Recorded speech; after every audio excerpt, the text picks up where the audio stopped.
There is a version of you buried beneath everything you pretend to be. And it's not weaker. It's not broken. It's undeniable. The reason life hurts isn't because of who you are. It's because of how much of you you've rejected just to survive. You didn't mean to become someone else. You just learned that silence was safer than honesty. That smiling was easier than explaining.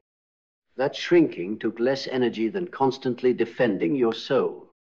But every time you abandon a piece of yourself for the sake of approval, you create a wound.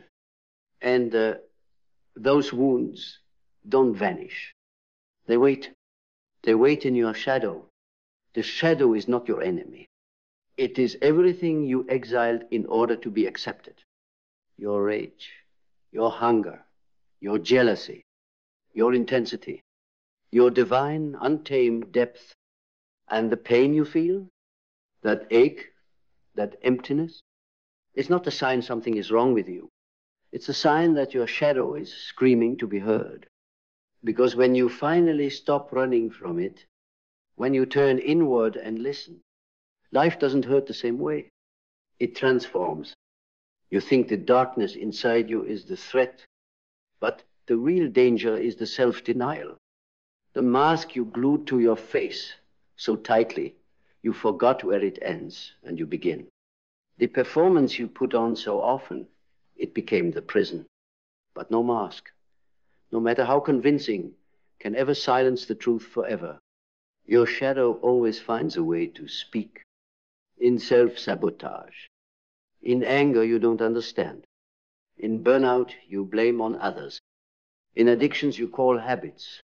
In relationships that implode under the weight of your suppressed needs, the world told you to be light, to be kind, to be peaceful. But peace is not pretending. Peace is integration. Peace is becoming whole. Peace is saying, I refuse to amputate parts of my soul just to make you comfortable. You were not meant to live in fragments. You were meant to become indivisible. So let's start here. Psyphoria, the sacred madness of self-reclamation. You don't awaken by avoiding your shadow. You awaken by dancing with it, by inviting it into the room, by saying, I see you. You're part of me, and I'm done pretending you don't exist. Psyphoria isn't a breakdown. It's a breakthrough. It's what happens when the mind refuses to keep splitting itself in half. When the soul demands authenticity over acceptance, when your inner fire becomes too bright to be boxed in. This is not chaos. This is healing in its rawest form. Because healing isn't soft. It's disruptive. It will tear down every belief that told you to play small. It will burn the identity you built for others. And from the ashes, your real self rises. Not polished, not perfect, but powerful. Mindset is not about positivity. It's about perception. You've been trained to think darkness is bad, but the truth is darkness is where the truth lives. Your mindset determines whether you see your shadow as a curse or a compass, whether you numb your pain or decode it. Every symptom in your life is a message. Every reaction is a mirror. Every breakdown is a rebellion of the soul. If your mindset isn't built to listen inward, you will spend your whole life chasing outward validation. But the shadow doesn't care about your followers, or your resume, or your costume. It wants you raw. It wants you real. It wants you whole. So, shift your lens. Stop labeling parts of you as too much. They are exactly what you need to rise. Belief is what builds or breaks the bridge between your conscious and unconscious mind. Most people only believe in the version of themselves they can control. The version that gets applause. The version that fits the mold. But what if your power is in the parts that don't fit? What if your higher self is waiting in the very thing you've disowned. Your belief system must be strong enough to contain your full humanity. Not just your light, but your hunger, your shadows, your contradictions. Because if you only believe in your goodness, you'll panic every time your darkness shows. But when you believe in your wholeness, you stop being at war with yourself, and when the war inside ends, clarity begins. Clarity isn't found in silence. It's found in confrontation. You want to know who you are? Then look at what you're afraid to feel. Clarity isn't the absence of fear. It's the ability to sit with it without losing yourself. To say, I see the monster, and I'm no longer running. Because the monster, it's not something you need to slay. It's the part of you that was abandoned and twisted by silence. It became loud because you refused to listen. It became terrifying because you locked it in the basement of your psyche and threw away the key. But you can't bury your truth and expect peace. You can't reject your rage and expect boundaries. You can't suppress your sadness and expect intimacy.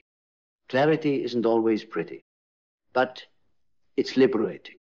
Because once you know what's been haunting you, you can stop running and start reclaiming. Vision is not just what you want to do. It's who you're becoming. Your shadow isn't here to destroy your dream. It's here to sharpen it, to strip away illusions, to make sure what you build is real, not just a performance of success. The false vision can trap you in golden cages, the kind that look perfect on the outside, but rot you from within. But when you integrate your shadow, you see clearly. You no longer chase to escape. You create to express. You no longer build to be seen. You build because it's who you are. That's when vision becomes magnetic. That's when your work becomes a mirror for others. Because people don't follow perfection. They follow authenticity. They follow someone who faced their shadow and came back whole. Purpose does not live in your light. It lives in your wound. The most powerful people in the world didn't run from their shadow. They used it, turned it into poetry, turned it into art, turned it into a mission. You want to find your purpose? Look at what broke you. Then ask, how do I make sure this never breaks someone else the same way? Purpose is forged in fire. It comes when you realize your shadow is not your shame. It's your story. And that story, told honestly, has the power to heal not just you, but everyone who hears it. Stop waiting to be perfect before you show up. You were never meant to be spotless. You were meant to be true. Because when you start listening to your shadow, life doesn't just stop hurting. It starts guiding. Discipline is not what keeps you in line. It's what liberates your real self from the cage of chaos. Everyone wants freedom, but very few are willing to pay the price for it. And the price is discipline, not external, not imposed by others, but internal, sacred, and chosen. Your shadow does not obey the false order of society. It obeys rhythm. It obeys devotion. It obeys truth. When you ignore it, it rebels. But when you honor it with structure, it becomes your most loyal ally. Because the parts of you that feel wild, that feel impulsive, that feel too much, they are not problems. They are power with nowhere to go. Discipline is the architecture that holds that power. Without it, your genius floods the wrong places. In addictions, in anger, in aimlessness. With it, that same genius builds kingdoms. It's not about controlling your shadow. It's about channeling it into your work, into your craft, into the life only you can build. Your discipline becomes the altar where your shadow comes to serve, not destroy. Action is the cure for the illusion of powerlessness. Your mind will try to convince you to wait until it's safe, until you understand everything, until the fear is gone. But your shadow doesn't wait for safety. It waits for courage. And courage means moving with the fear, stepping forward even when your voice shakes, even when your past screams you're not ready. Even when the inner critic rises like a storm, the shadow doesn't need you to be fearless. It needs you to be willing to act without the guarantee of approval, willing to build without applause, willing to speak without being understood. Because action isn't just about changing your life. It's about proving to the parts of you that were told to stay silent that they matter. Every step you take while carrying your shadow is a declaration. I am no longer afraid of all of me. And from that place, you become unbreakable. Gratitude becomes real when you can look at your shadow and say, thank you, not out of denial, not out of toxic positivity, but out of truth, because your pain held wisdom, your shame held direction. Your failures were lessons written in the language of the unconscious. You don't have to love the trauma, but you can love who it forged you into. You don't have to justify the hurt, but you can reclaim the fire it lit inside you. Gratitude is not saying, I'm fine. It's saying, I made it through. And I carry gold no one can steal. It turns your shadow from a ghost into a guide, from a wound into a weapon, from a secret into a source of strength. This kind of gratitude is not quiet. It is revolutionary. It's the kind that shifts your posture, your voice, your destiny. Because once you are grateful for the worst parts of your story, you've taken back the pen. And no one writes your future except you. Adaptability is what happens when you realize your identity is not fixed. It is fluid. It is a canvas. And your shadow holds the colors you've been afraid to paint with. You are not meant to stay the same. You are meant to evolve beyond recognition. Every time you cling to who you used to be, you betray who you're becoming. Your shadow will challenge your old image. It will push against the ego you created to feel safe. But safety is not the same as freedom. Adaptability is not weakness. It is the highest form of intelligence. It means you can feel the tectonic shifts within you, and instead of resisting, you ride them. It means you no longer fear change, because you know change is how the soul breathes. When you integrate your shadow, you become the storm, not the leaf caught in it. You become the shape-shifter, rooted in self, yet unbound by form. Resilience is not about bouncing back. It's about returning stronger from what was meant to destroy you. You don't develop resilience by ignoring your shadow. You build it by facing it, touching the raw edge of your humanity, and realizing you're still here. You still rise, still breathe, still walk forward with eyes wide open. Your shadow carries your history. Your resilience writes your future. Every time you refuse to betray yourself to fit in, you grow stronger. Every time you speak the truth no one wants to hear, you become braver. Every time you look your shame in the eye and say, you don't own me anymore, you reclaim another piece of your soul. Resilience is not a trait. It is a practice, a choice, a daily devotion to wholeness over perfection. And when the world sees a whole human walking freely, it can't help but listen. Learning does not stop. Once you awaken your shadow, that's when it truly begins. The unconscious isn't a box to unpack once. It's a universe to explore endlessly. When you become a student of your own darkness, you never run out of wisdom. You begin to notice the patterns, the triggers, the illusions that once tricked you, and now you see them coming. Now you meet them with awareness. Now you no longer confuse your past pain for your present truth. Learning is not just collecting information. It's watching how your shadow morphs, how it tests you, how it teaches you. The greatest minds in history weren't just thinkers. They were observers of their own transformation. They listened to the whispers beneath their own noise, and they followed them into brilliance. You can too, but only if you stay humble, only if you keep listening, only if you understand.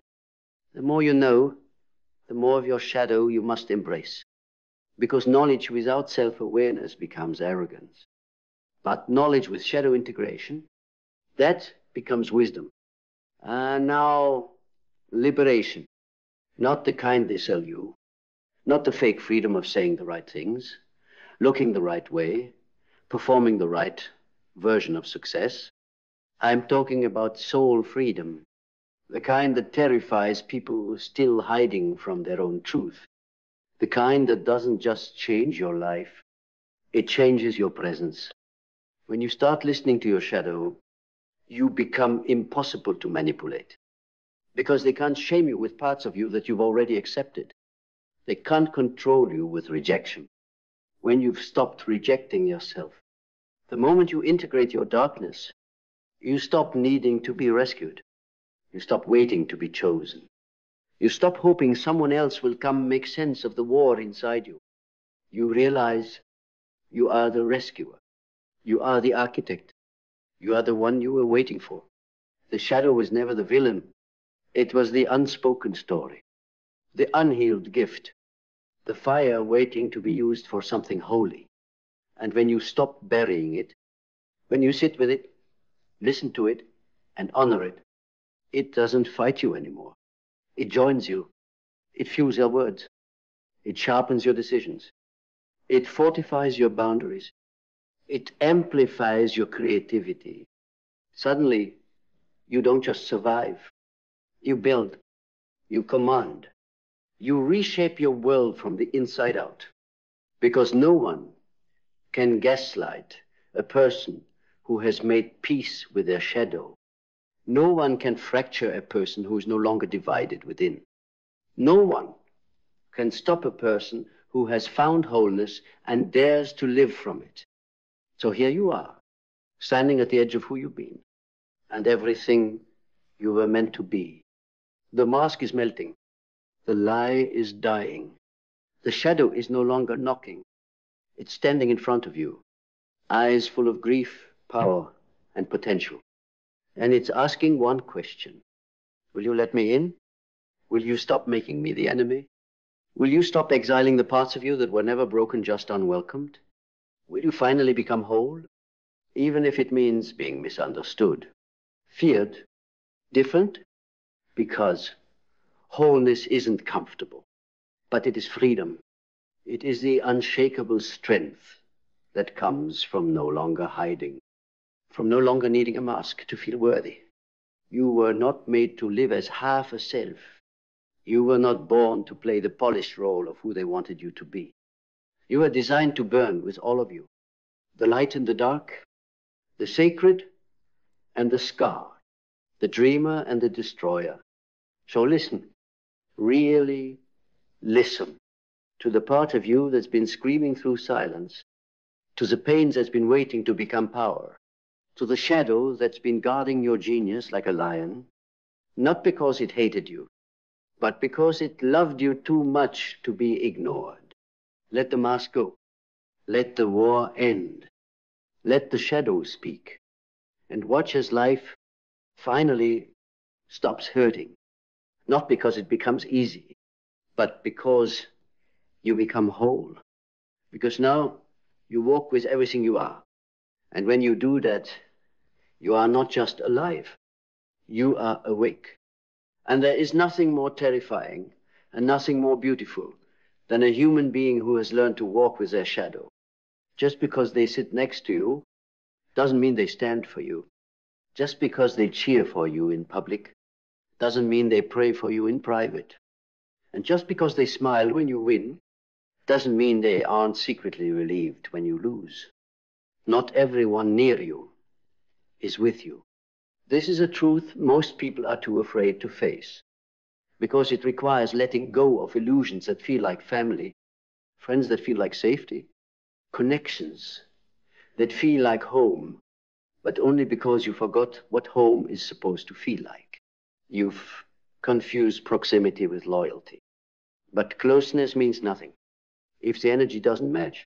Some people are near you for the light, but they curse the fire that made it. They like the glow you bring until it outshines their shadow. They stay close, not because they believe in you, but because they're addicted to access. And the moment you set a boundary, the moment you say no, the moment you ask for reciprocity, watch how quickly love turns into distance. Watch how silence replaces celebration. And that's where the real work begins. You went wrong for trusting them. You were just hoping they'd evolve with you. But some people are only compatible with a version of you that doesn't know who you are yet. Because when you wake up, you stop needing permission to grow. And growth always comes with a grieving. You grieve the old self. You grieve the role you played. You grieve the illusion that proximity meant partnership. But here's the thing. Growth is not abandonment. Growth reveals who already abandoned you the moment you stop being convenient. They weren't loyal. They were comfortable. And now that you've chosen truth over tradition, alignment over attachment, integrity over image, you're no longer the version of you they could predict or control. And that threatens them, because people who haven't met themselves will always be intimidated by someone who finally has. This is where Cyphoria begins. That sacred discomfort when the masks start falling, and what's left is you, unapologetic, clear, steady, alone. At first it feels like isolation, but soon you realize it's freedom. Because now, for the first time, you can hear your own voice without the interference of other people's expectations. You no longer shrink to fit the table. You build your own table and invite only those who bring soul, not noise. Truth, not flattery. Presence, not performance. It's lonely at first, but it's honest. And honesty will always heal what proximity only numbed. You start questioning everything. And that's how the mindset shifts. You stop asking, why did they do this to me? And you start asking, why did I keep allowing it? Because the most powerful shift in mindset doesn't come when others change. It comes when you stop needing them to. You become dangerous the day you realize you can outgrow people and still love them, but from a distance. You no longer explain your elevation. You embody it. You no longer negotiate your boundaries. You enforce them with softness, with certainty, with sovereignty. That's mindset. Not rigid, not cold, but clear. You're no longer available to relationships that only survive on the version of you that was too scared to walk away. And when the mindset shifts, so do your beliefs. You stop believing loyalty is measured by years. You stop believing you owe people your time just because they once showed up. You stop believing you have to dim just because they never chose to shine. Belief rewrites your internal narrative. It says, I don't have to stay small to be loved. I don't have to explain why I left. And I sure as hell don't have to apologize for choosing peace over performance. And people won't understand They're not supposed to, because your beliefs no longer orbit their comfort. Your loyalty isn't to who they were. It's to who you're becoming. And who you're becoming doesn't sit in rooms that dishonor your light just because it's familiar. And with new beliefs comes a terrifying gift. Clarity. You start seeing who's really with you, who only stayed for the benefits, who celebrated you as long as you stayed behind them, who loved your wounds but resents your healing. You see the takers, the emotional freeloaders, the silent critics, the ones who smiled with their mouths and stabbed with their absence. And you don't hate them. You thank them, because clarity doesn't come to punish. It comes to purify. It removes the noise. It reveals the soul contracts that have expired. It shows you what can't come with you to the next level. Clarity is painful, but it's not cruelty. It's the highest form of mercy, because once you see clearly, you can finally stop pouring into what was never built to hold you. That's when vision is born. Not a dream, not a wish, not a someday fantasy, a knowing, a divine certainty, a fire that says, this is who I am, this is where I'm going, and no one who drains me is allowed to walk with me anymore. Vision doesn't ask for approval. It doesn't beg to be understood. It moves, it builds, it protects its energy at all costs. Vision clears the fog. It says no to distraction. It says yes to alignment. It sees through flattery. It recognizes manipulation even when it's dressed in love. And most importantly, it sees you, not the version of you they tolerated, but the one you were destined to be before you learned to shrink. Good, because now that you see where you're going, you must protect why you're going. That's purpose. It's not a job title, not a passion project, not a mission statement. Purpose is the gravity beneath your soul. It's the fire that won't let you stay asleep anymore.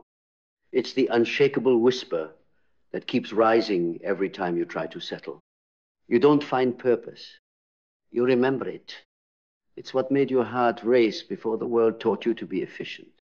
It's what made you feel alive before success became a costume. It's what remains when everything external is stripped away. And once you remember, everything misaligned becomes intolerable. You no longer accept energy that feels off. You no longer say yes to people who drain you. You no longer shrink to be understood. Because your purpose is sacred. And sacred things do not negotiate with casual energy. Not everyone near you is with you, because your purpose terrifies those still avoiding their own. And you must be okay with that. Let them go. Let them misunderstand. Let them gossip in circles you've outgrown. Because the path you're walking now, it requires a different version of you. One that's not afraid to be misunderstood in the name of truth. To live from that place, you need discipline. The kind that doesn't depend on mood. The kind that doesn't wait for the right energy. The kind that moves, because the soul said move. Discipline is your spiritual spine. It holds you upright when life tries to bend you back into a shape that no longer fits. It's in the small things. Waking up early when no one's watching. Walking away from drama when no one else will. Protecting your mind like it's the altar of your entire existence. Because it is. Discipline is how purpose survives the war between distraction and devotion. And that war never ends. You just get stronger. You stop waiting for the environment to align. You become the alignment. You stop asking the world to respect your path. You walk it so powerfully, so precisely, that they can't help but move out of the way. Then comes action. the daily proof that you're no longer just talking about it. You move, not out of urgency, but out of alignment. You speak, not to impress, but to declare. You make decisions that match your destiny, even if they cost you comfort, even if they shake the ground beneath everything familiar. Because action is the great separator. It's where the inspired are revealed as builders, where the dreamers either rise or rot. You don't owe the world your plans. You owe the vision your execution. Your life is not an idea. It's a creation. And what you allow, what you nurture, what you build, will tell the truth about who you really are. Let it be undeniable. And in the doing, in the building, in the becoming, you will feel everything. Fear, grief, loneliness, elation, betrayal, pride, longing. Let it all come. Let it all flow. But don't let it lead. That's emotional mastery, not suppression. Integration. It's not pretending to be okay. It's choosing what to do even when you're not. It's not pushing emotions away. It's holding them with love, but not handing them the keys to your destiny. You are allowed to feel, but you are not allowed to quit because of it. You are not allowed to believe every feeling is fact. You are not allowed to shrink because a storm passed through your chest. You are not your wounds. You are the one who walks through them and still moves forward. And when the past gets brutal, because it will, that's where resilience is revealed. Not the fake version, not Instagram resilience, not stay strong nonsense. I'm talking about real resilience, the kind that shakes but doesn't shatter, the kind that cries then rises, the kind that doesn't pretend but persists. It's built in silence, in solitude, in the moments you want to give up but choose presence instead. Resilience says, this hurts, but I'm still aligned. This is heavy, but I'm still here. This didn't go how I wanted, but I didn't come this far to repeat old patterns. Resilience is remembering who you are in the face of what tries to make you forget. It's when you don't let a single season define you, when you rise from the betrayal without bitterness, when you learn from the failure without folding, and finally, you reach the truth you were never told. You were never alone. You were always becoming. The universe never abandoned you. It was carving you, shaping you, refining you into someone who could no longer be fooled by proximity, by noise, by applause, by fake friends in close places. Because now you know not everyone near you is with you. And that's okay. Because not everyone can walk with someone who has decided to live in truth. Not everyone can love someone who refuses to perform for it. Not everyone can follow someone who no longer follows the crowd. You are no longer available to be half loved, half seen, half heard. You are no longer accessible to energy that asks you to shrink to stay. And that is the beginning of everything. You don't need everyone. You just need you, fully chosen, fully seen, fully free.